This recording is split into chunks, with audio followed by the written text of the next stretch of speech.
1930 May മാസം 24-ാം തീയതി. അന്നൊരു ശനിയാഴ്ചയായിരുന്നു. ഓസ്ട്രേലിയയിലെ നോർത്തേൺ ടെറിട്ടറിയുടെ തലസ്ഥാനമായ ഡാർവിൻ നഗരത്തിലെ ഒരു പ്രദേശത്ത് ധാരാളം ആളുകൾ കൂടി നിൽക്കുന്നു. പുതിയതായി എന്തോ ഒരു കാര്യം ലോകത്ത് സംഭവിക്കാൻ പോകുന്നതിൻ്റെ ആവേശം അവിടെ കൂടിയിരുന്ന ഓരോരുത്തരുടെയും മുഖത്ത് പ്രകടമായിരുന്നു. സമയം കടന്നു പോകുന്തോറും അവിടെ കൂടിയിരുന്നവരുടെ എണ്ണവും വർദ്ധിച്ചു വന്നു. എല്ലാവരുടെയും ദൃഷ്ടി ആകാശത്തിലേക്കായിരുന്നു. അക്ഷമരായി കാത്തുനിന്ന അവരുടെ ചെവിയിലേക്ക് ഒരു വലിയ ഇരമ്പൽ ശബ്ദം വന്നു പതിച്ചു. ജനങ്ങൾ ആകെയൊന്ന് ഇളകി. ആകാശത്തിൻ്റെ അനന്തതയിൽ ഒരു പഴയ വിമാനം ദൃശ്യമായി തുടങ്ങി. ഓസ്ട്രേലിയയിൽ നിന്ന് 18,000 കിലോമീറ്റർ അകലെയുള്ള ഇംഗ്ലണ്ടിൽ നിന്നും പുറപ്പെട്ട ആ വിമാനവും കാത്താണ് ഈ ജനങ്ങൾ അത്രയും അവിടെ നിൽക്കുന്നത്. ആവേശം 10 മടങ്ങായി. അവിടെ കൂടിയിരിക്കുന്ന ജനങ്ങൾ ആദ്യമായി കാണുന്ന ഒരു വിമാനമല്ല അത്. വിമാനങ്ങൾ അതിനു മുൻപ് ധാരാളം കണ്ടിട്ടുള്ള ഈ ജനങ്ങൾക്ക് ഇത്രയും ആവേശമുണ്ടാകാൻ എന്താണ് കാരണം? ആ സംഭവത്തെക്കുറിച്ച് വ്യക്തമായ അറിവില്ലാത്ത ചില ആളുകളുടെ മനസ്സിലേക്ക് ഈ ഒരു ചോദ്യം ഉയർന്നു വന്നു. എന്നാൽ അല്പസമയത്തിനകം അവർക്ക് അതിനുള്ള ഉത്തരം കിട്ടി. ആ ജനക്കൂട്ടത്തിനിടയിലെ പരന്ന വിതാനത്തിലേക്ക് ആ വിമാനം ഇരമ്പി ആർത്തെത്തി. വിമാനത്തിൻ്റെ തുറന്ന കോക്പിറ്റിലെ പൈലറ്റിൻ്റെ സീറ്റിൽ നിന്നും ഒരു യുവതി പുറത്തേക്കിറങ്ങി. അവിടെ കൂടിയിരുന്ന ജനങ്ങൾ കരഘോഷത്തോടെ അവളെ എതിരേറ്റു. 27 വയസ്സ് മാത്രം പ്രായമുണ്ടായിരുന്ന ആ യുവതി അന്നവിടെ ഒരു ചരിത്രം സൃഷ്ടിക്കുകയായിരുന്നു.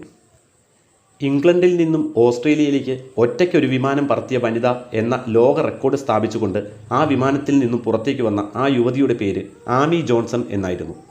ആമി ജോൺസനെ കുറിച്ചാണ് ഇന്നത്തെ നമ്മുടെ സ്റ്റോറി ഫോർ യുയിലേക്ക് ഏവർക്കും സ്വാഗതം.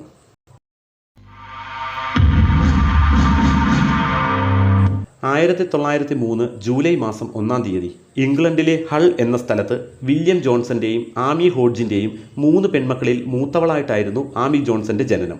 സാമ്പത്തികമായും സാമൂഹികമായും സാമാന്യം ഭേദപ്പെട്ട കുടുംബമായിരുന്നു അവരുടേത്. സ്നേഹനിധികളായ അച്ഛനമ്മമാർ മക്കളുടെ ഏതാഗ്രഹത്തിനും പിന്തുണയുമായി ഒപ്പമുണ്ടായിരുന്നു. പഠനത്തിലും പാഠ്യേതര വിഷയങ്ങളിലും മിടുക്കിയും നല്ല സ്മാർട്ടുമായിരുന്ന അവൾ യൂണിവേഴ്സിറ്റി പഠനം കഴിഞ്ഞ് ലണ്ടനിലേക്ക് പോയി. അവിടെ പലവിധ ജോലികളും ചെയ്തു വരവേ ഒരിക്കൽ, കൃത്യമായി പറഞ്ഞാൽ 1928 ഒരു വസന്തകാലത്ത് അവൾ ലണ്ടനിലെ സ്റ്റാഗ്ലേൻ എയറോഡ്രോം സന്ദർശിക്കാനിടയായി. ലണ്ടൻ എയ്റോപ്ലെയിൻ ക്ലബിൻ്റെ ഒരു പ്രധാന കേന്ദ്രമായിരുന്നു അവിടം. ഇതാണ് തൻ്റെ മേഖല എന്നവൾ പെട്ടെന്ന് തിരിച്ചറിഞ്ഞു. ഉടൻ തന്നെ ആ ക്ലബിലെ ഒരു മെമ്പർ ആകാൻ അവൾ ആഗ്രഹിച്ചു. എന്നാൽ അതിന് ധാരാളം പണം ആവശ്യമാണ്. അത് അവൾക്കൊരു തടസ്സമായിരുന്നു. എന്നാൽ സ്നേഹനിധിയായ അവളുടെ അച്ഛൻ അവളെ സഹായിച്ചു. ക്ലബിലെ മെമ്പർ ആകുന്നതിനും വിമാനം പറത്തുന്നതിനുള്ള ലൈസൻസ് സമ്പാദിക്കുന്നതിനുമെല്ലാമുള്ള പണം അദ്ദേഹം അവൾക്ക് നൽകി. അങ്ങനെ 19 മണിക്കൂർ വിമാനം പറത്തൽ പരിശീലനത്തിനു ശേഷം അവൾക്ക് പൈലറ്റ് ലൈസൻസ് ലഭിച്ചു. 100 വർഷം മുമ്പുള്ള കാര്യമാണ്. അന്ന് കാർ ഓടിക്കുന്ന സ്ത്രീകൾ പോലും വളരെ കുറവായിരുന്നെന്ന് ചിന്തിക്കുമ്പോഴാണ് ആമി കൈവരിച്ച നേട്ടത്തെക്കുറിച്ച് നമുക്ക് മനസ്സിലാവുക. എന്നാൽ ഇതുകൊണ്ടൊന്നും അവൾ നിർത്തിയില്ല.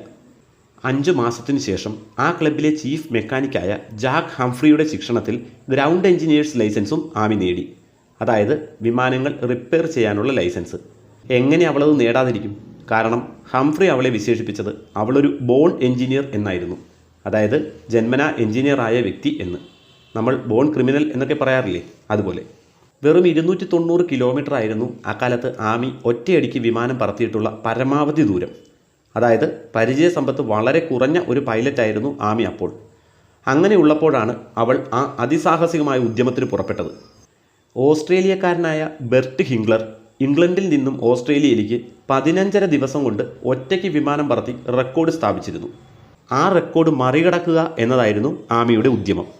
തീരുമാനമെടുത്തു കഴിഞ്ഞു. ഇനി അതിനാവശ്യമായ പണം കണ്ടെത്തണം. അവൾ ഒരു വലിയ ക്യാമ്പയിൻ നടത്തി. ഇതിഹാസതുല്യമായ യാത്രയാണ്. പക്ഷേ ഒരു സ്ത്രീക്ക് ഒറ്റയ്ക്ക് അത്രയും ദൂരം വിമാനം പറത്താനൊന്നും കഴിയില്ലെന്ന് തന്നെ അക്കാലത്തുള്ളവർ വിശ്വസിച്ചു. അതുകൊണ്ട് തന്നെ ആരും ആദ്യം പണം നൽകാൻ തയ്യാറായി മുന്നോട്ട് വന്നില്ല. അവളുടെ അച്ഛൻ കുറേ പണം മുടക്കാൻ തയ്യാറായിരുന്നു. എന്നാൽ അത് മതിയാകുമായിരുന്നില്ല. ഒടുവിൽ ആമിക്കൊരു സ്പോൺസറെ കിട്ടി, കാസ്ട്രോൾ ഓയിൽ കമ്പനി. അങ്ങനെ ആ കടമ്പ കടന്നു. ഇനിയൊരു വിമാനം സംഘടിപ്പിക്കണം. പുതിയ ഒരു വിമാനം വാങ്ങാനൊന്നും പണം തികയില്ല. ഒരു സെക്കൻഡ് ഹാൻഡ് വിമാനം ഒപ്പിച്ചു. അതിന് ജേസൺ എന്ന പേരുമിട്ടു. കിട്ടിയ വിമാനവുമായി അവൾ തൻ്റെ പ്രയാണം ആരംഭിച്ചു. ഇന്നത്തെ കാലത്തെ അപേക്ഷിച്ച് നോക്കുമ്പോൾ പ്രതിസന്ധികളുടെ ഒരു പെരുമഴ തന്നെ അവൾക്ക് നേരിടേണ്ടി വന്നു. നാവിഗേഷൻ സിസ്റ്റംസ് ഒന്നുമില്ല. ആകെയുള്ളത് ഒരു കോമ്പസ്, അതായത് വടക്ക് നോക്കി യന്ത്രം, ഒരു സാധാരണ മാപ്പ്, ഒരു സ്കെയില്. ഈ സ്കെയില് മാപ്പിൽ വെച്ച് നോക്കിയാണ് ഏറ്റവും നേരെയുള്ള റൂട്ട് കണ്ടുപിടിക്കുന്നത്. പുറം ലോകവുമായി ബന്ധപ്പെടാൻ ഒരു റേഡിയോ സംവിധാനവുമില്ല. കാലാവസ്ഥാ റിപ്പോർട്ടുകൾ ഒന്നും കിട്ടില്ല. സെക്കൻഡ് ഹാൻഡ് വിമാനമാണ്. എൻജിൻ ഇടയ്ക്കിടയ്ക്ക് പണിമുടക്കും. ഇടയ്ക്ക് ദിശയറിയാതെ ഒരു വലിയ മലയുടെ നേരെയാണ് അവൾ വിമാനം പറത്തിയത്. ഒരു വിധമാണ് മലയിൽ ഇടിച്ചിറങ്ങുന്നതിൽ നിന്നും രക്ഷപ്പെട്ടത്. ചിലപ്പോൾ മരുഭൂമിയിലും വനത്തിലുമൊക്കെ എമർജൻസി ലാൻഡിംഗ് നടത്തേണ്ടി വന്നിട്ടുണ്ട്. കൊടുങ്കാറ്റിനിടയിലൂടെയും അഗ്നിപർവ്വത സ്ഫോടനങ്ങൾ ഉണ്ടാക്കുന്ന ഷോക്ക് വേവിനിടയിലൂടെയും ഒക്കെ അവൾക്ക് വിമാനം പറത്തേണ്ടി വന്നിട്ടുണ്ട്. എങ്കിലും ആ വിമാനത്തിൻ്റെ ഓപ്പൺ കോക്പിറ്റിലിരുന്ന് കടുത്ത തണുപ്പിനെയും ഏകാന്തതയും ഒക്കെ അവഗണിച്ചുകൊണ്ട് ദിവസവും 12 മണിക്കൂർ വരെ അവൾ വിമാനം പറത്തി. പക്ഷേ ഉദ്യമത്തിൻ്റെ പകുതി ദൂരം പിന്നിട്ടപ്പോൾ തന്നെ അവൾക്ക് ആ സത്യം മനസ്സിലായി. തനിക്ക് ബെർട്ട് ഹിംഗ്ലറുടെ റെക്കോർഡ് മറികടക്കാൻ കഴിയില്ല. എങ്കിലും നിരാശയാകാതെ കഴിയുന്നത്ര വേഗത്തിൽ അവൾ വിമാനം പറത്തി. ആ സംഭവത്തിന് ശേഷം ക്വീൻ ഓഫ് ദ എയർ എന്ന പേരിൽ ആമി ലോക പ്രശസ്തിയായി തീർന്നു. പിന്നെ പിറന്നതൊരു ചരിത്രമാണ്. ഒരു സ്ത്രീ ഒറ്റയ്ക്ക് അത്രയും ദൂരം വിജയകരമായി വിമാനം പറത്തിയ ആ സംഭവമാണ് നമ്മൾ തുടക്കത്തിൽ പറഞ്ഞത്. അവളുടെ കഥകൾ പുസ്തക രൂപത്തിൽ പുറത്തു വന്നു. ധാരാളം പണം വന്നു തുടങ്ങി. അവൾ പിന്നീടും റെക്കോർഡുകൾ സ്ഥാപിച്ചുകൊണ്ടിരുന്നു. 1932 അവൾ ജിം മോളിസനെ വിവാഹം കഴിച്ചു. അദ്ദേഹവും സ്വന്തമായി റെക്കോർഡുകൾ സ്ഥാപിച്ച ഒരു വൈമാനികനായിരുന്നു. ഇതിനിടയിൽ ഇരുവർക്കും ചെറുതും വലുതുമായ ധാരാളം വിമാനാപകടങ്ങൾ നേരിടേണ്ടി വന്നിരുന്നു. അതിൽ നിന്നെല്ലാം അത്ഭുതകരമായി അവർ കരകയറിക്കൊണ്ടിരുന്നു. അങ്ങനെയിരിക്കെ രണ്ടാം ലോക മഹായുദ്ധം പൊട്ടിപ്പുറപ്പെട്ടു.